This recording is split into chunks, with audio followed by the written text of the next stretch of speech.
Hey, hey, hey. It is Friday night. Good evening, Yes, sir. everybody. Hey, We good evening. Happy Sabbath.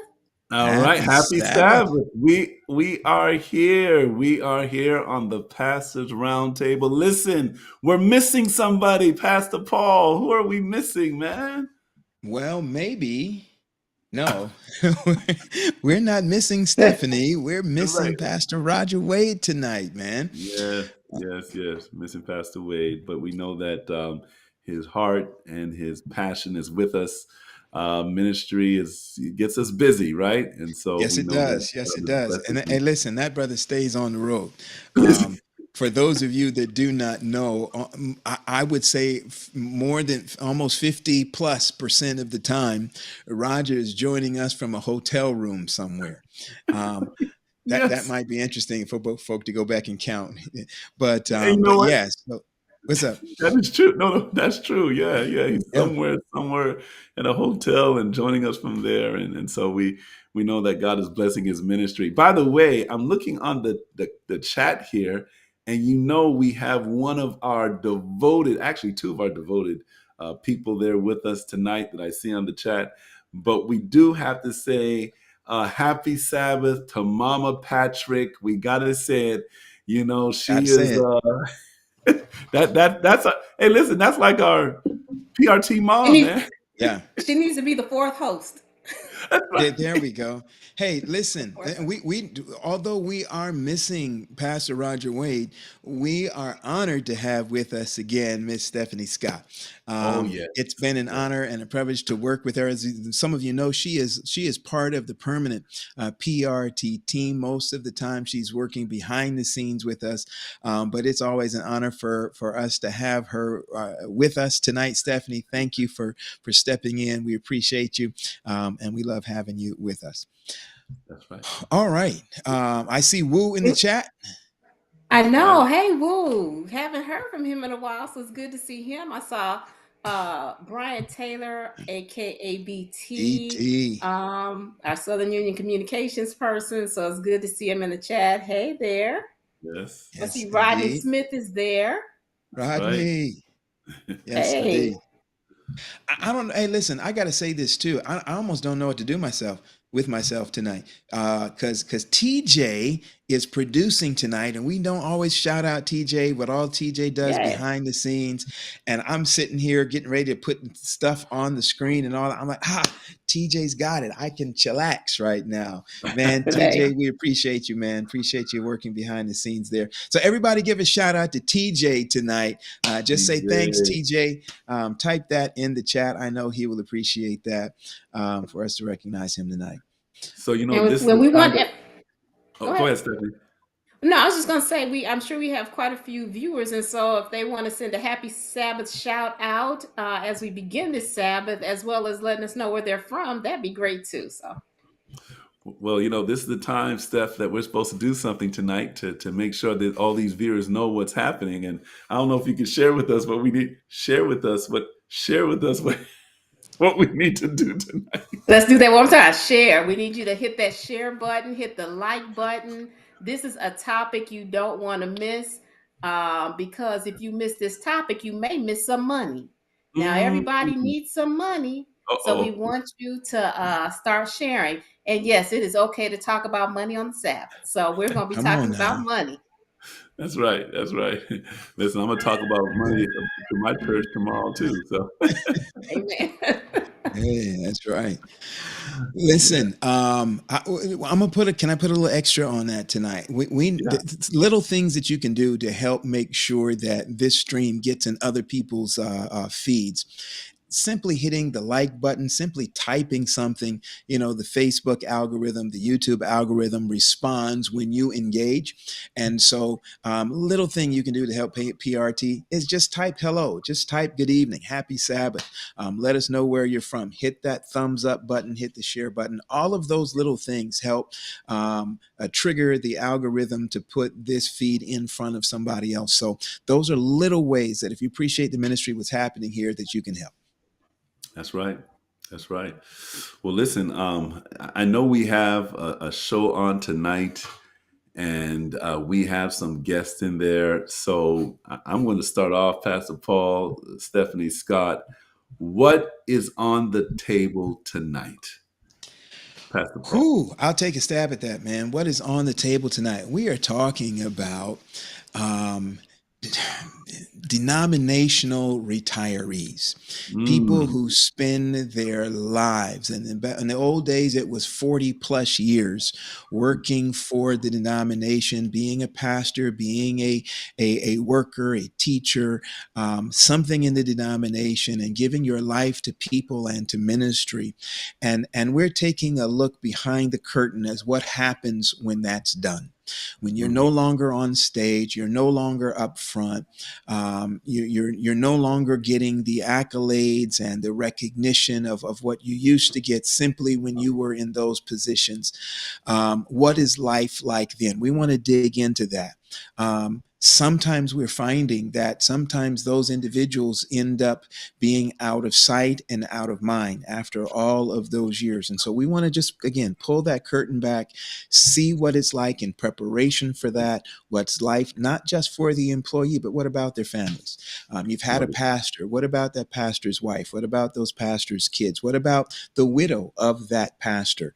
Or Mm, those are things that we want to talk about tonight. These are very deep conversations. It pulls some heartstrings. We have seen in recent times some mhm, issues that I think made us feel very uncomfortable when we saw when that curtain was pulled back just a little mhm. bit. So we want to talk about that tonight. We want to kind of normalize this conversation That's right. so that we can make sure that we're doing the best that we can for those who have given so much. All right. So we know what's on the table. Now, Stephanie, Scott, tell us who's at the table tonight. Mm. So this evening we have two wonderful guests. We have Dr. Everton Ennis, and allow both of our guests actually to introduce themselves. We have Dr. Ennis, and we also have Elaine Allston, who was here. And we don't want to steal their thunder, but I am super excited to have them here at the table with us. And I think that the information will be valuable to all of our guests this evening. So, all of our All right. viewers, excuse me, this evening. Well, let's bring them on. Let us All bring them right. on. All Hey, right. Look hey, at hey, that. hey, hey, there Hey. they are. Well, listen, I'm gonna let Pastor Paul kind of do this. You know, this is his. He has a little special time limit that he gives every guest to kind of introduce themselves. So I'm gonna let Pastor Paul go ahead and do that today. Hey, let's do it. Let's do it. First of all, to our guests, we are delighted and excited to have you with us in the space tonight. We thank you for taking the time out of your very busy schedules. Dr. Ennis, you know we've been trying for a long time to hook this up. We are grateful. And Elaine, we know that you kind of joined us last minute and you were ready and willing to come on. So thank you so very much. But before we begin, I'm going to give you, or I'm going to give you an opportunity to address the audience. But just before we do that, I'm going to ask Dr. Henry if he just have a word of prayer, and then I'm going to give you an opportunity to address our audience tonight before we jump into our questions. Let's do it. Let's do it, Father. Lord, we're just so grateful, God, that you've given us this platform to talk about ministry to the retirees and the family of the retiree. I ask God that as we go through this conversation tonight, that you will give us a lot of information and that you will inspire us, God, so that we could do more for that target population. In Jesus' name, amen. Amen. Amen. Amen. Thank you so much, Dr. Henry. Now, to our guests, I know we did not read your full bios and resumes and all of the accolades and things that you guys have accumulated over the years. But again, we're so grateful to have you with us. But we'd like to give you an opportunity just to give our audience a little bit of scope and breadth of as far as where you are and what you're doing, what's going on in your world. And we'd like to start with you tonight, Elaine, and then we're going to go to Dr. Ennis. Elaine, we're going to give you as much time as you want. Everton, we're going to give you about 37.5 seconds because you're a preacher and we know what preachers do. All right, we'll start. Miss Alston. Thank you so much. And thank you all for having me. And I'm only going to take about 30 seconds. My name is Elaine Allston. I'm the Assistant Director for the Office for Regional Conference Ministry and the Regional Conference Retirement Plan. And I have been there since, I came July of 2002. So been there a little over 20 years. And my primary responsibility is working with the conferences, with Mutual of America, our vendor that pays the retirement benefits and the retirees. And thank you for having me. All right. Praise All God. right, Dr. Ennis. Thank you so very much for having me here this evening. Like you said before, we've been trying to do this now for a few months, but we're finally here tonight. I'm Everton A. Ennis. I serve as the General Vice President for the South Atlantic Conference here in the Carolinas and the state of Georgia. And that part of Georgia that does not belong to Southeastern, I should say. All right, all right, all right. And we're excited about this new ministry that we launched just a few months ago, August the 26th. And I'm looking forward to the conversation tonight about legacy ministries. Awesome, awesome. Thank you guys again so very much. We're excited to hop into this discussion right now. All right. Well, let's go in. We're going to dive right in. So, Miss Elaine Allston, again, thank you for coming on the show as well, Dr. Ennis. Um, Alston, can you give us a definition of retirement? Mm. Retirement. What does that mean, number one? And then the process in which a worker might go through while entering this phase of their life's journey. Okay.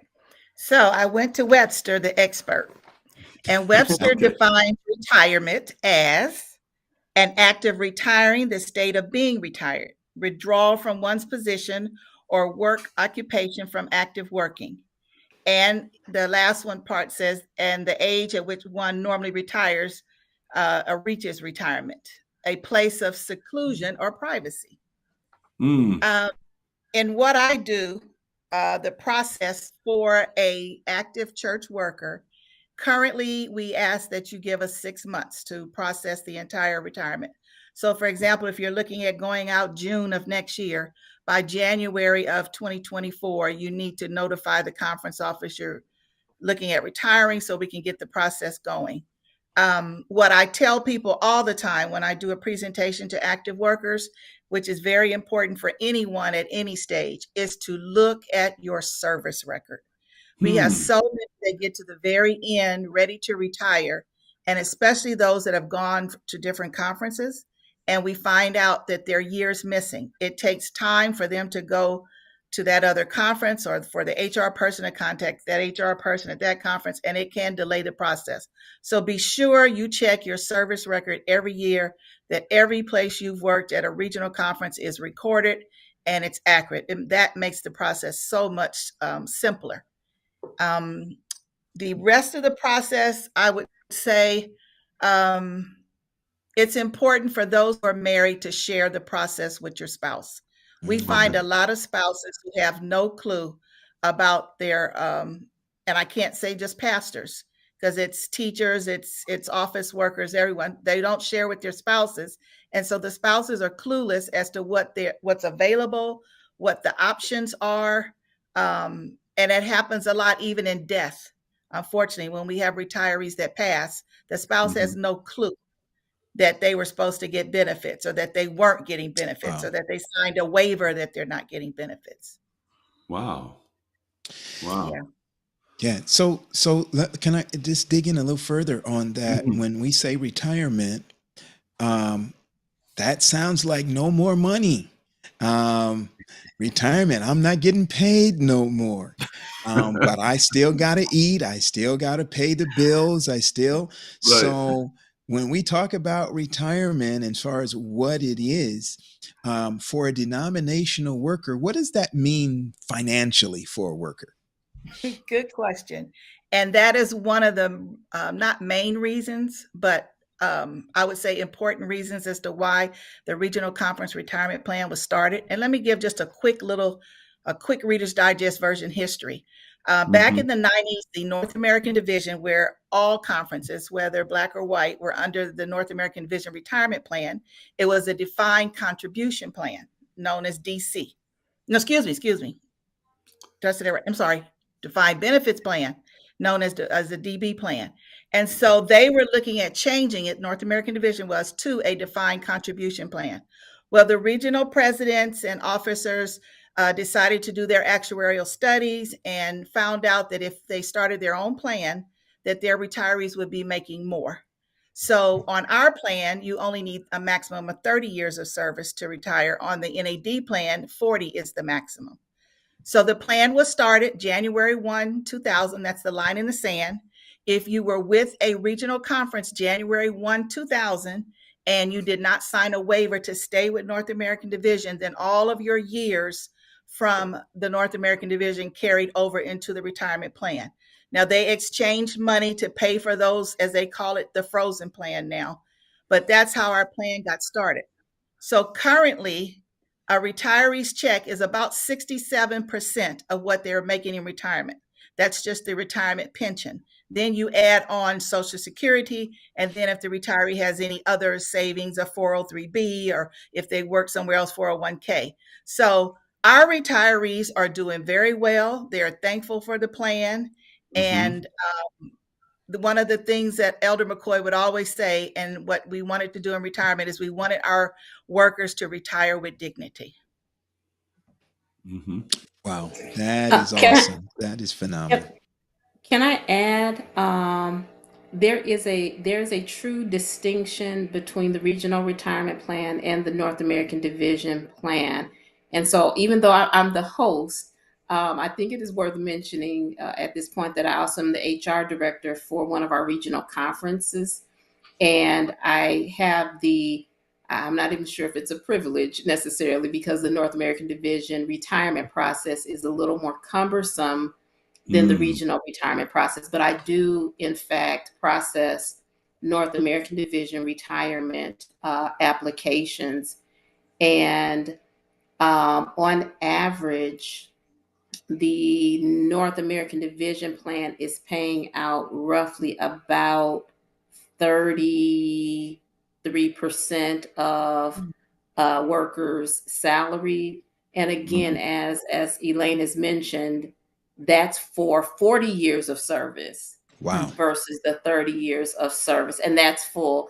And there's some other things that happen within the retirement plans, both of them. So IRS guest has some guidelines about when a person can retire. So a person may not necessarily do all 30 or even all 40 years, but they may opt to retire once they hit retirement age, which the earliest is 55.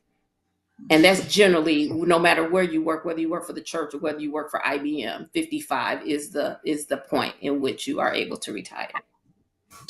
So if I did my math right, it sounds like the regional retirement plan basically close to doubles what the NAD plan is doing. Is that correct? Correct. Come on now, church And school for math less kicking in. years of service. And for Right. less years of service. Yeah. Correct. Awesome. Awesome. All right. Well, that brings us to this question. So both of you, Elaine and Everton, and in your roles, you see a lot of folk retire, and in that role, you get lots of questions per time. Maybe Elaine more so you than Everton.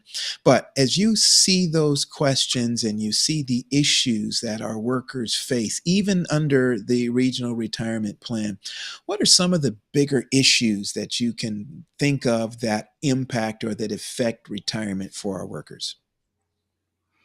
Well, on the one hand, the financial security is always a concern. And that's where Elaine comes in. The regional conference retirement plan is a godsend in that regard. Is it perfect? Is it foolproof? No. But is it, as compared to the NAD plan that older workers used to be under? This is so much better to be able to retire with a larger income, approximately twice as much, while being required to work for 10 years less. I mean, by any standard, that's a tremendous improvement. Now, apart from the financial perspective of the conversation, there is also, I have found since coming to the conference office just over a year ago, the challenge that some retired workers, and I want to make sure that also in the conversation that our audience recognizes that we're talking about retired workers, not retired pastors, because sometimes we forget that there are more than pastors who work for this church. And Mhm. so we have our educators, we have our office staff, we have our ABC staff, we have our campground personnel, so Mhm. that we have quite a few people. And in those conferences that still have a literature evangelism program, you have credentialed colporteurs who also derive benefits from different plans. And so when you put all of that together, there are some more social needs that sometimes go Mm. by the way. For example, I have found that people are tending to feel a little bit forgotten. When Yeah. people retire, they feel as though they're not recognized anymore. Some of them. We do have what we call active retirees, who, in the case of pastors, may continue to hold down the church every now and then for the conference, but not everybody gets to do that. And depending on where they retire to, what community, what part of a state, they may or may not be in close contact and communion with other fellow or former workers like themselves. And so there's that piece that we have found to be very, very hard on them. The same thing applies to just being in the know.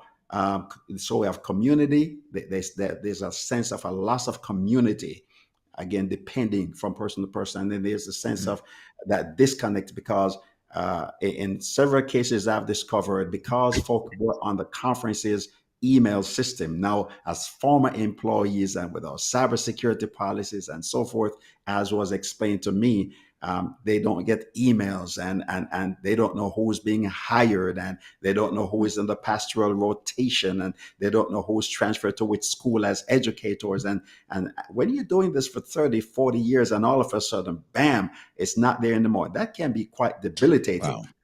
Wow. Mm. Mhm. One Yeah. thing also that I found in talking with workers and those retiring is there's several things. One, unfortunately, we as a people don't plan. We don't save.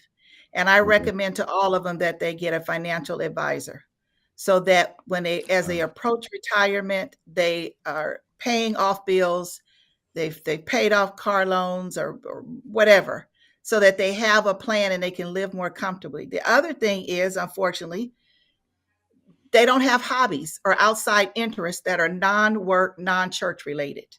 And so Wow. therefore, when they retire, they are lost because all they know is church work or doing something at the church. So I encourage people to get a hobby, have a life outside of work so that when you do retire, you have something else to occupy. Mhm. I can remember when we were in school, they told us that there was a certain lifespan that pastors lived after retirement. Mm, I saw Wu put something in the chat. I wish I could remember what the actual numbers were, but I know that there was a significant difference between black pastors and white pastors, the lifespan after retirement. We didn't really hear what that was particularly attributed to, but it was a fascinating statistic. Everton, I don't know if there's anything more that you want to add to that concept of that individual who has been up front. They have been Right. leading in the work. Their Mhm. their counsel has been sought after. They are the go-to person, and now they still go to church, but now they're sitting in the pew, and it's Mhm. almost feeling like they've kind of been pushed to the side. It's that their sense of value. Can you speak a little bit more to that in terms of what you have seen, what you've experienced, what you've heard? Mhm. Absolutely. And over the years, I have 22 years of pastoral ministry under my belt up to this point. And over the years, because I have a natural draw toward older people and seniors, so they're people I stay in touch with. Mm. And Mhm. you kind of build a sense of the need that's there. By the way, that's my personal definition of ministry. It is the process of discovering and meeting needs. And so, as we talk about the legacy ministries, you see how we're in South Atlantic focusing on specific needs.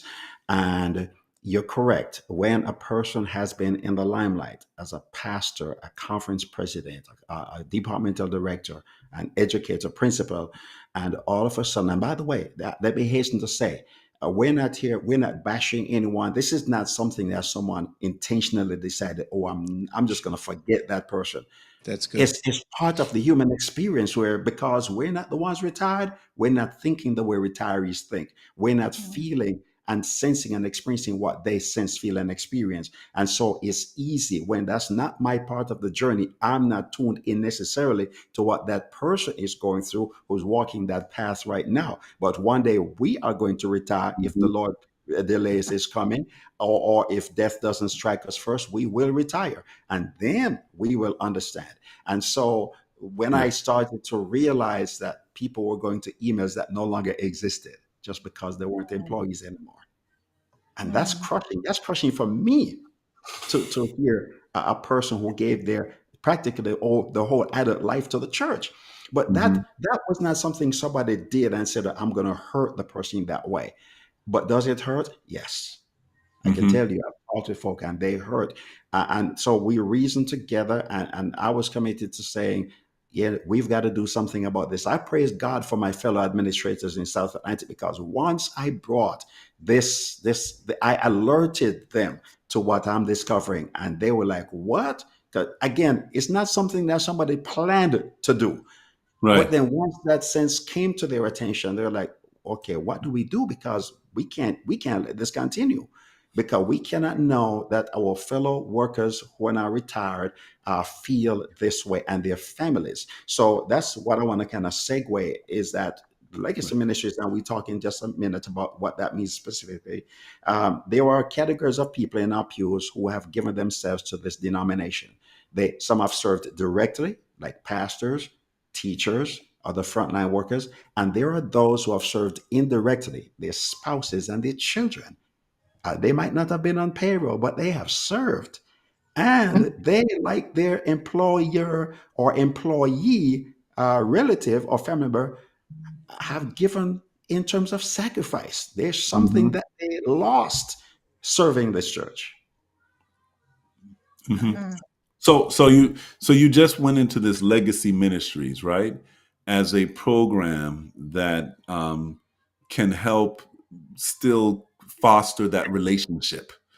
And you mentioned a few things, Dr. Ennis. You mentioned surviving spouses. And I know you want to go, back into the legacy ministries and what this entails, but with the surviving spouses, what are there any stories out there of surviving spouses being isolated and how that motivated you and your team to create this legacy ministries? And I think that will kind of resonate with our viewers because there may be some people out there, they don't even know what legacy ministries is all about. And they want to know more about it and how this can impact those Yes, who are surviving spouses, right? So can you tell us a little bit about that? Any stories and so thank forth? you. And let's get Thank you. into the mechanics of the legacy ministries. Go ahead. Legacy Ministries was created in the South Atlantic Conference this year. We had our official and public launch Sabbath, August 26th at the Atlanta Berean Church. And this is our response to the needs that we have been unearthing. As I Mhm. mentioned it before, my definition of ministry is the process of identifying and meeting needs. And so we realized, and I've interviewed quite a few people one on one, and we've come to realize that uh, there are people who feel forgotten. There are people, and that includes both some of the retired workers. And again, we're not saying retired pastors because we have other people who worked for the church. And Mhm. we're talking specifically about our full time employees now. These are the ones who have served those years. And then sometimes we have workers who pass away, and that can be male or female. I had one male surviving spouse recently share with me, and in a forum that we had, then they used to go out to other couples together. on Wow. trips and so forth. And now that's not there anymore because Mhm. the spouse died and Mhm. so forth. We have children of denominational workers, both those who are alive, those who are retired, and those who are deceased. And while it's a blessing, a tremendous blessing and a privilege to serve the Lord as employees of the church, the truth be told, church work does take something out of you. It Mm. takes something from your family. When as an educator's family or a pastor's family, and you're moving several times throughout your career, oftentimes for these children in the middle of a school year, the expectation to be the perfect kid in the church because your mama is the teacher or your daddy is the pastor, there's a psychological impact on that sometimes Mercy. results in anger and angst toward even the church. My There's Mhm. Lord. so many workers' children who no longer go to church. Yeah. I personally Yeah. know some. Yeah. Hmm. Yeah. And so we're trying through this ministry. So how do we do a restorative ministry? How do we reconnect? How do we re-enfranchise those who feel disenfranchised? How do we bring about again that sense of belonging and community? I give you another experience. In the month of September, I had what we call the virtual listening tour, where created different Zoom meetings to listen to retired workers and surviving spouses and workers' children. And I'll never forget the first meeting I held and hosted was the retired workers, broad daylight, around 2 in the afternoon. And so many of them were on there. And they were like children in a sandbox. Some of them hadn't seen each other in 5, 6 years, and they all live Oh, in this big city. And COVID, by the way, did not help that situation. no. No. Wow. And then here's another piece. Colleagues, fellow retirees of theirs passed away. They couldn't go to the funeral. That Mhm. that grief lingers, and so legacy ministries is playing such an important role. Somebody said on that particular Zoom, can we do this every month? And like, we sure can. Mhm. So we're setting up the Zoom rooms and to turn it over to them. I'm not going to host it. That's something that they can do with their own creativity, their own space, their own time, something to look forward to. Somebody said, can we have a weekly prayer meeting? Just come together to pray. And we can even Mhm. pray for the conference administration. See, they want to be involved. They don't want to be forgotten. They don't want to be sidelined. Because retirement doesn't mean that they have no more usefulness. It just means that it's a different phase in which they can continue to serve as volunteers. And because of the life of service, that's all they know is to serve.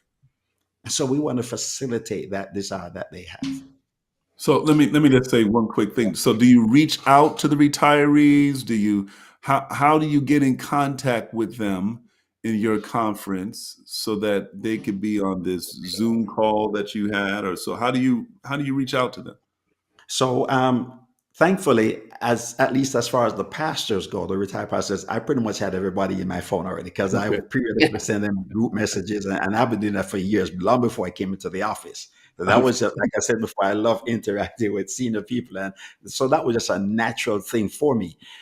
Now, last week on Sunday, which is November 4, we actually had our first event. First event, we had the Legacy Ministries conference. We call it, um, you know, uh, oh, it will come back to me just a second. Affirm. We Mhm. call it the Affirm Conference. We want to affirm them. And so, Sister Marty Schneider, Ella Don Schneider's wife, our late North American Division president, great friend of mine.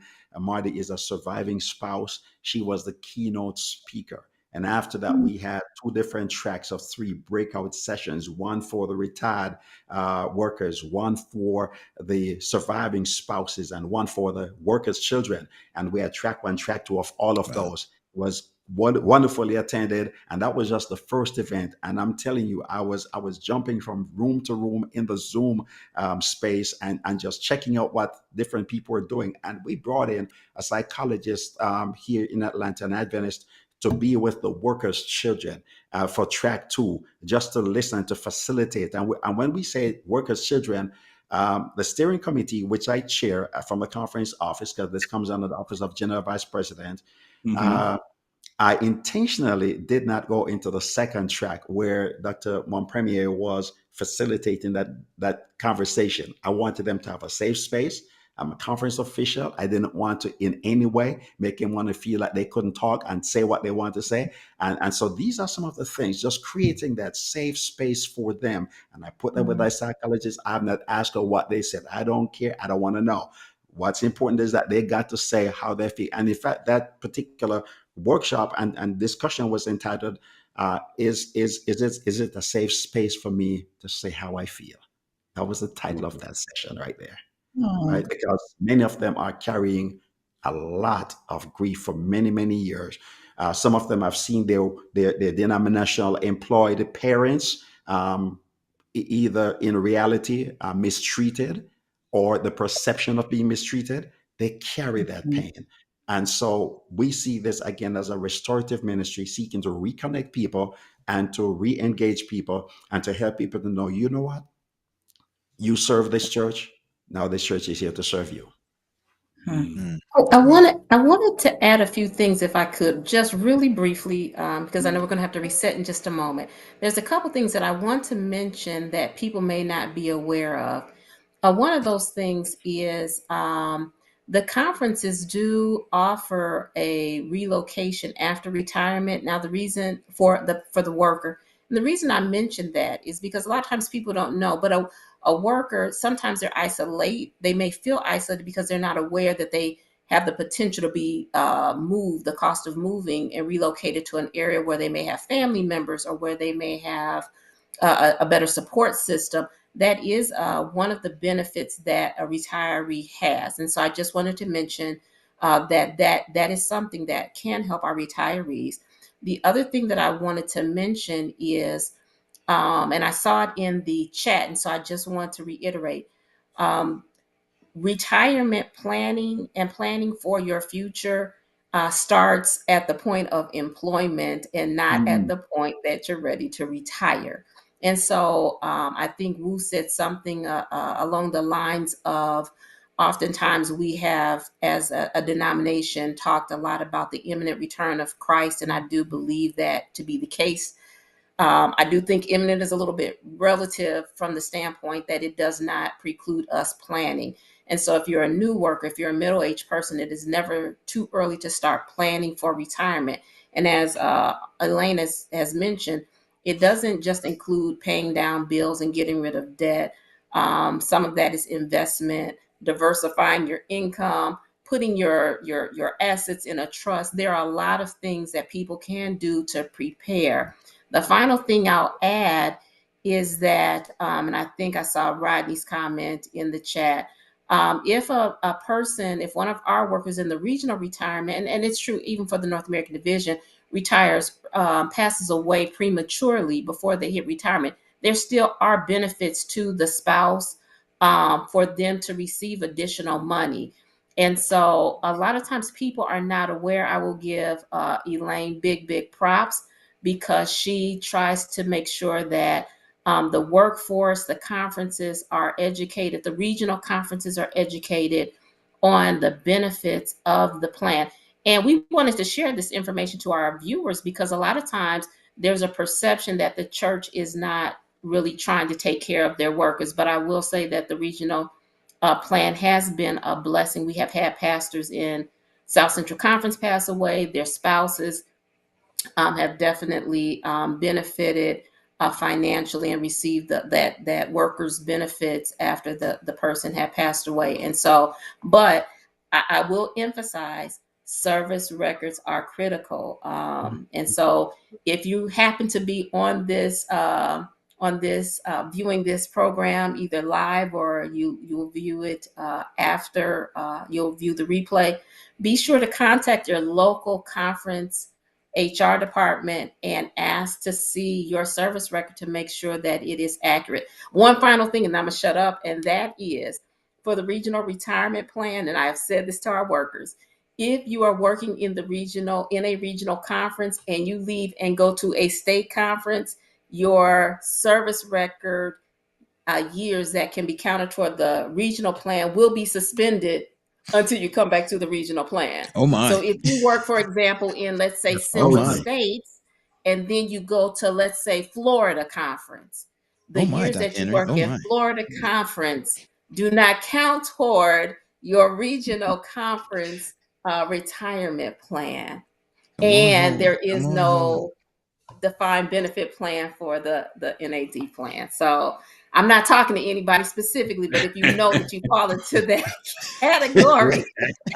Come on home. If I Come could on add home. what Stephanie just said, because it's two separate plans. It's the Right. regional retirement plan that is a defined benefits plan. And if you went to Florida, that's a defined contribution. The other thing I want to add, she mentioned that's important. When the plan first started, if an active worker died, the spouse would automatically get 66 2/3% of what that worker would have got if we treat them like they retired the day they died. Last year, I believe it was January 2022, Mhm. the retirement board voted to increase that to 100%. So God Correct. forbid an active worker dies today, that spouse is going to get 100%, the same figure that Ooh. that worker got in retirement. And I just wanted to mention that. I think that's important. And I believe they also voted to help and assist with some of the funeral expenses. Not a lot, but I Yes, we think they send them they a were helping with thousand funeral dollars expenses. to help with funeral expenses. Yes. Yeah. Ooh. Okay, Praise so God. so Praise Sister God. Praise Elaine, God. just for the benefit of our viewers who are like, what? So so that 100% goes for how long that the surviving Their spouse would receive? lifetime, the lifetime of Lifetime. the spouse. Just wanted If that it's to a be single clear. person, if Got they it. children, In. then it's only for 10 years. But for a spouse, it's for the lifetime. Yes, And, because there are people who are of the idea that the church is doing nothing for its workers, and Mercy. we have progressed exactly. past those days. Yeah. Yes. Yeah. Exactly. Well, listen, that is the great and the bright side of this. I'm going to take us back to the dark side for just a moment, just before we go to break. I'm going to Uh-oh. leave you with this, and I'm going to get your response to it when we come back from our break. But here's a scenario that I think is very real. Um, a lot of times, workers, pastors in particular, will spend hours and months and years away from their own families, looking after, checking on, visiting members who are sick, members who are shut in, people who have issues, helping other people. And it's not a good thing, but sometimes they do it to the disadvantage of their own homes. And so here you've got a spouse who has, for 30, sometimes 40 plus years, shared their spouse with the church and the community. Mm. That individual dies, that worker dies. And now we have seen this. We have seen this even since we've had our retirement plan.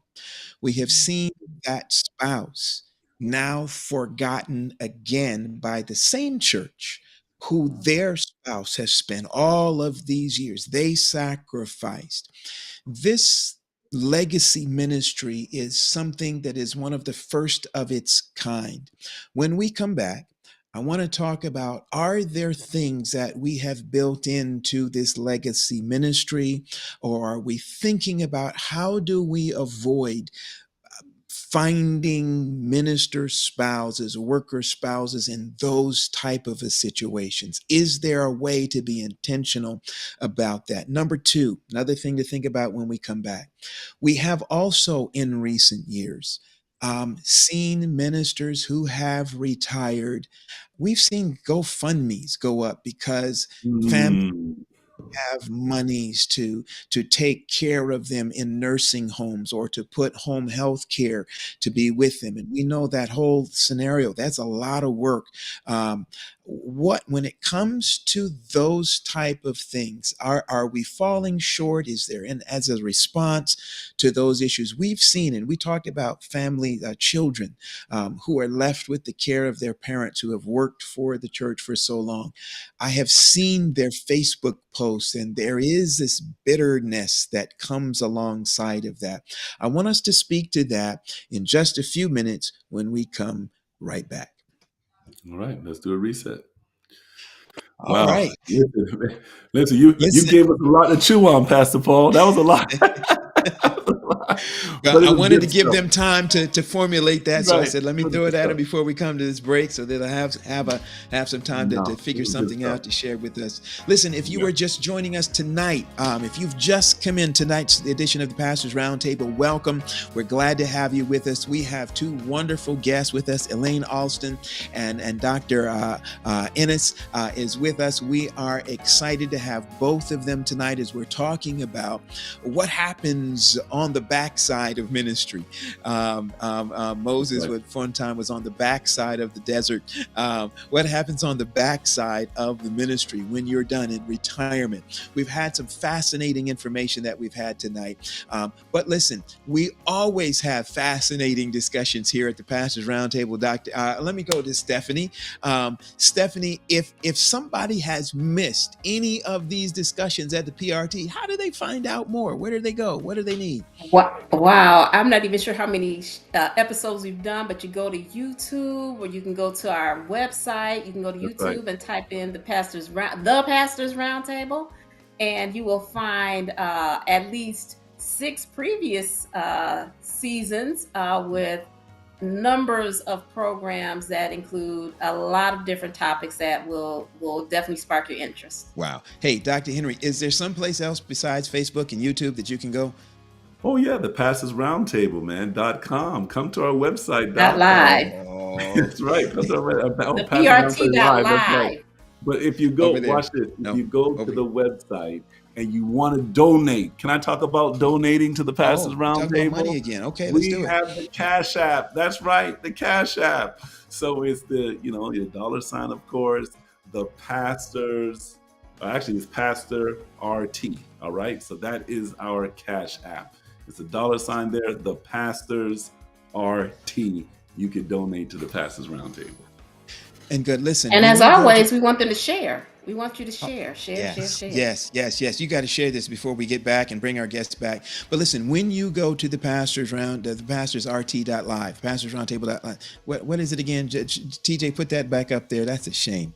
The PRT.live. When you go there, you will find things there that you will not find on the YouTube channel or on the Facebook page, and that is the show notes. You've listened to a show and you say, how do I get in touch with that guest? How do I find out more about the guest? You can always go to the PRT.live, and each of the episodes are listed there, and there's a section there for show notes where you can go and drill down some information. I don't know, maybe we might even have some documents or some other links that you can go and find some of the information that you've heard on an edition of the Pastors Roundtable that you just really needed to find out more about. So we thank you for your support. We thank you for checking out those the website. And one more time, Stephanie, we're getting ready to bring our guests back. What do we need people to do in these last few We need minutes? them to share, like, hit the like button, put a comment there. We definitely want to make sure that this information goes out far and wide. Goes out far and wide. This is definitely valuable information. And I'll add, it's not just valuable information for the church. There are a lot of things that people just working in the secular world can benefit from. So. Mm-hmm. Awesome. All right, let's bring our guests back on, and let's hop into. I left you guys with some hot potatoes there. Before Let's see. you get the hot Okay. potato, there was a specific question. I just want to throw it in really quick because I do think it's pertinent, and that is TLF Ministry asked the question. Please address the Yeah. lump sum when a worker retires. So let me just throw that out there real quick, or if you want to, either or. Do you want to take it, Elaine, Yeah. or do you want me Go to ahead, take it? Elaine. I'll do it real quick.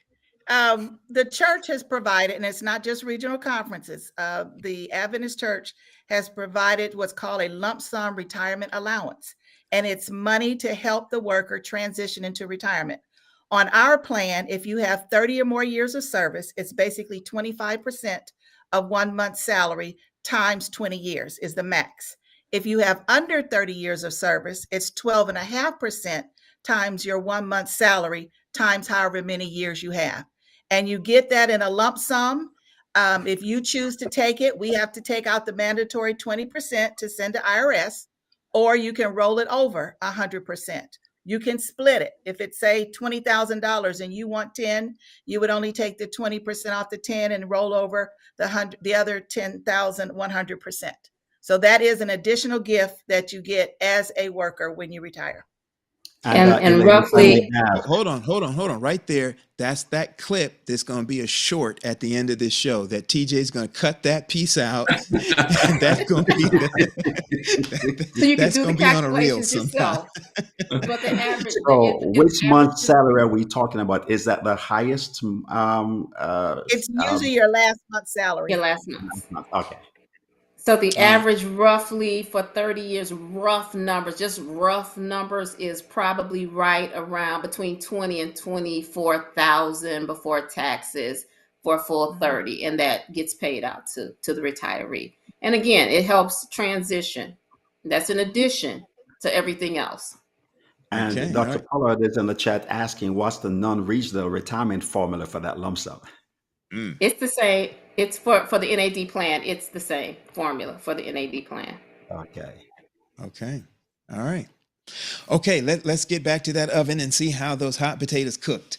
Um, So that issue, Everton, in that just phenomenal thing that you've created with the legacy ministry there in South Atlantic, are there intentional efforts built into that, or is there a plan to, when you deal with that spouse of the worker who is now widowed and seems to be kind of a left on their own and forgotten? You've mentioned some things before about getting them together and having prayer meetings and getting them to kind of fellowship with each other.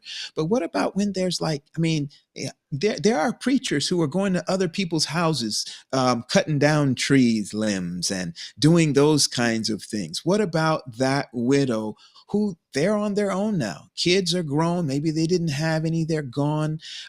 They have stuff that needs to be done.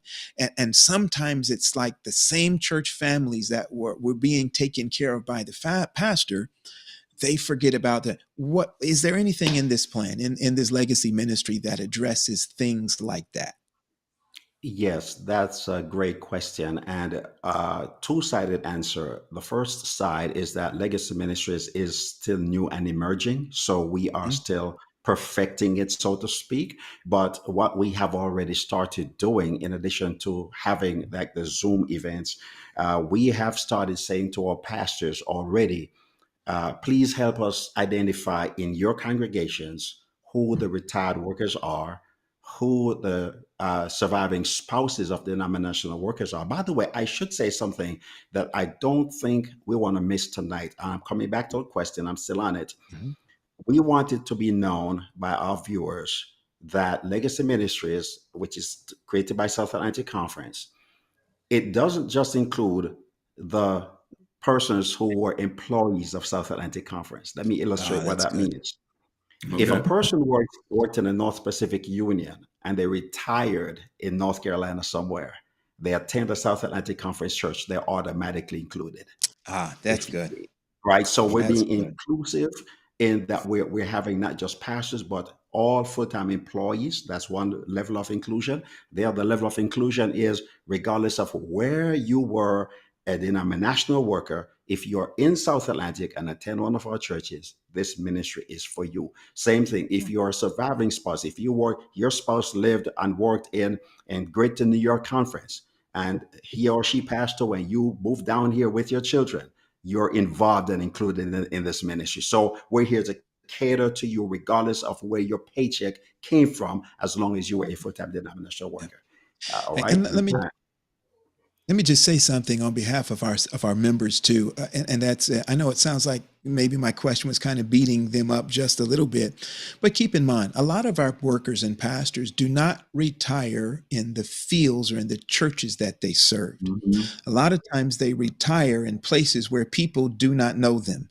They have not been in the forefront of those places. And so it's not necessarily that far fetched to think that they don't get the same kind of attention that they had before, because oftentimes they retire in places where they simply just are not known.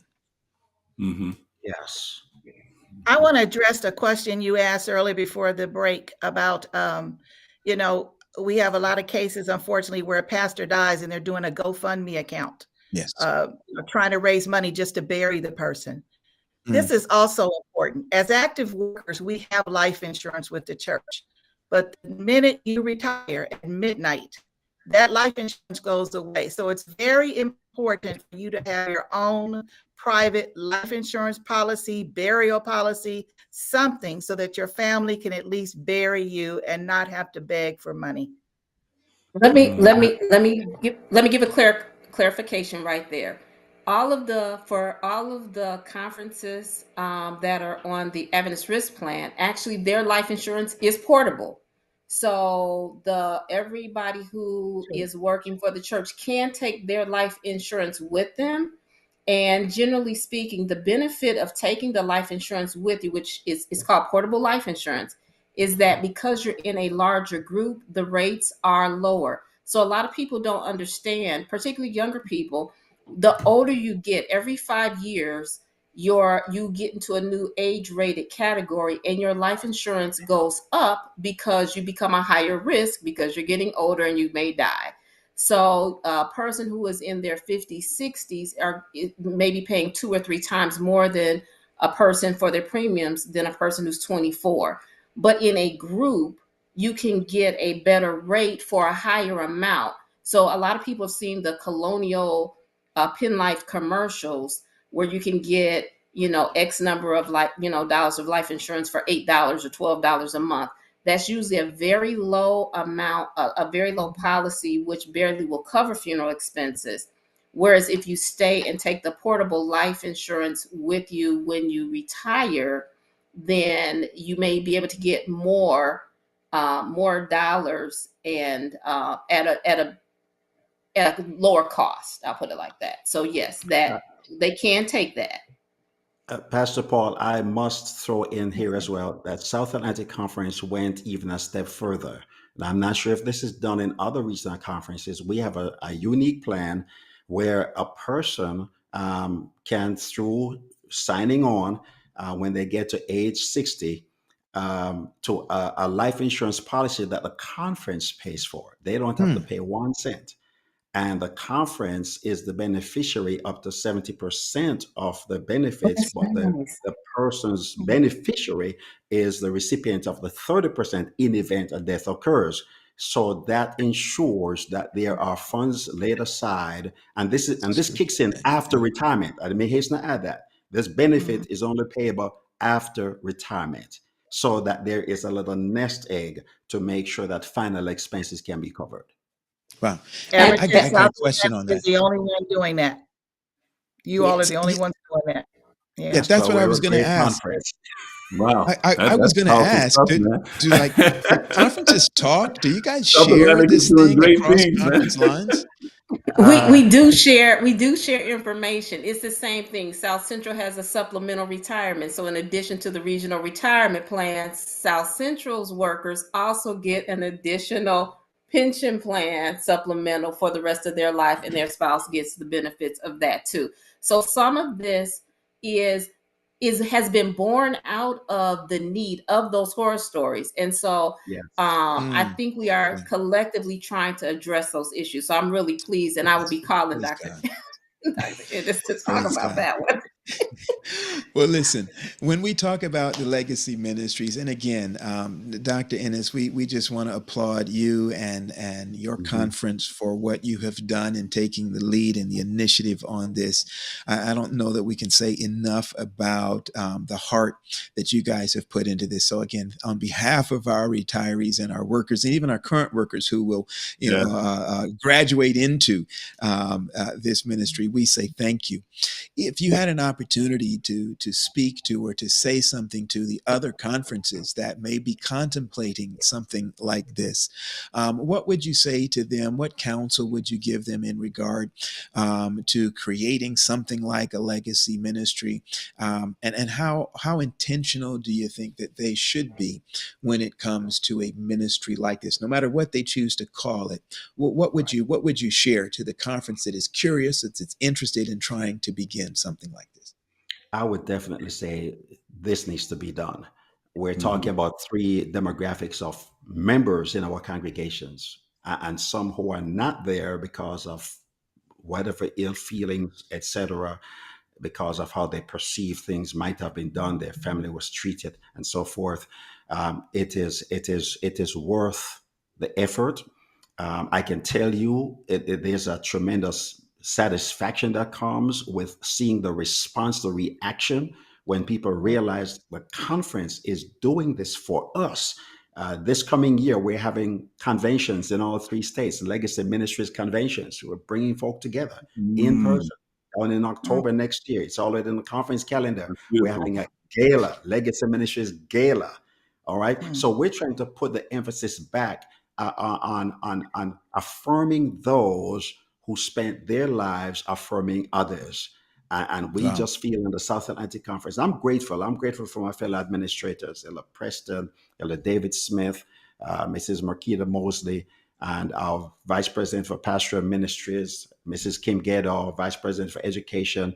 Um, we are the administrators of the conference, and I can tell you when I brought this thing to the table. Let me give a little anecdote as we get ready to close. I know while I was wrestling with Lord, what do we do here?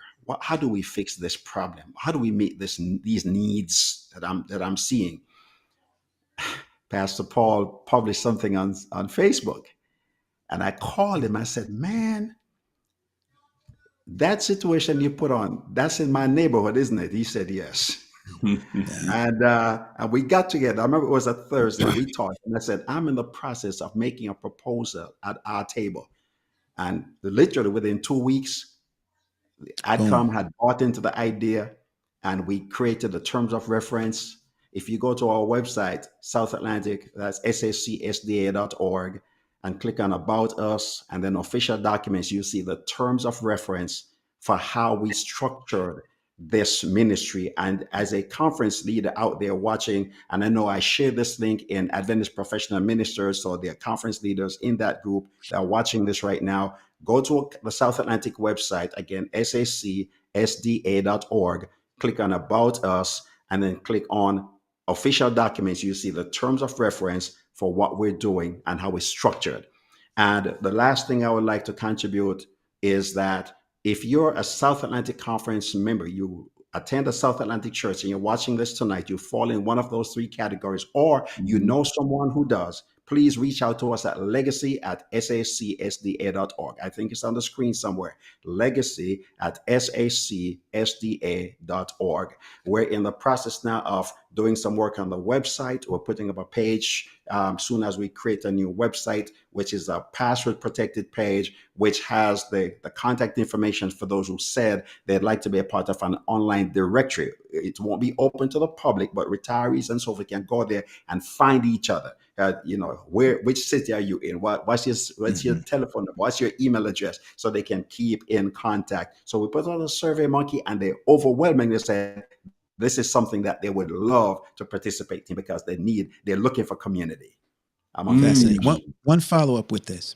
good Does stuff. this translate, or do you think that this can translate into some of our other institutions? My question was about conference level. But Mhm. what about those who would retire at the union level or at the division level or at the GC level or even some of our educational institutions? We've got people who work at our colleges who they're not really hired by a conference or any other institutional entity apart from that educational institution. Does this translate? Do you see this being able to translate in how we take care of and look after So retirees at any other level? I think what would answer that question is the fact that it's already an inclusive ministry. So it doesn't matter where you worked, as long as you live in that conference's territory, you're part of the ministry there. So I think that would cover whether you're at the union, or you were at the union, because obviously you're not an active retiree. But again, if you worked in North Pacific Union, you retired in Atlanta somewhere, or in Charlotte, or in Charleston, South Carolina, and you attend one of the South Atlantic church. If you attend a Georgia Cumberland or a Carolina conference, surely I would hope, and I'm hoping that more conferences, Southeastern, South Central, will see this as a niche area to really do some ministry of healing people who have given so much and tend to get so little back when they need us most. This might go to every entity of the church, man. Every entity of the church may have a legacy ministry, right? I love it. I love it. I love it. I love it. Stephanie, we got one more question over there, I think. I Before we do, wrap up. I do, and I will start with Elaine.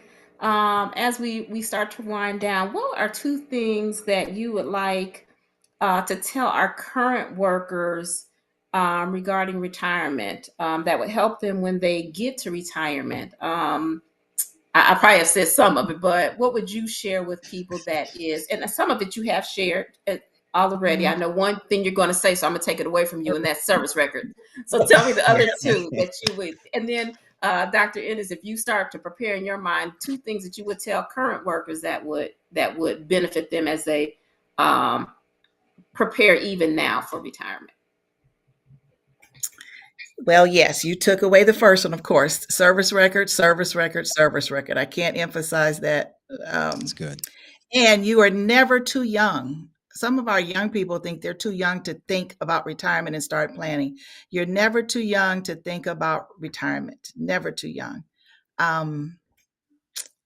Ooh, I think I'll stop there because there's so many. I'll stop there. Just your service record, plan. As you 10 years out, become debt free. Get rid of unnecessary debt. Good. Good. Yeah, I would say if you're a retiree, well, whether you're from the regional retirement plan or wherever, if you're a retiree, period, I would like to, because we're working in partnership with the Regional Conference Retirement Plan through Dr. Baker, they have an excellent program called AMP, AMP, and he sends out a monthly email distribution, which has devotionals and tips about healthful Wow. living and hobbies that you can enjoy, volunteer opportunities.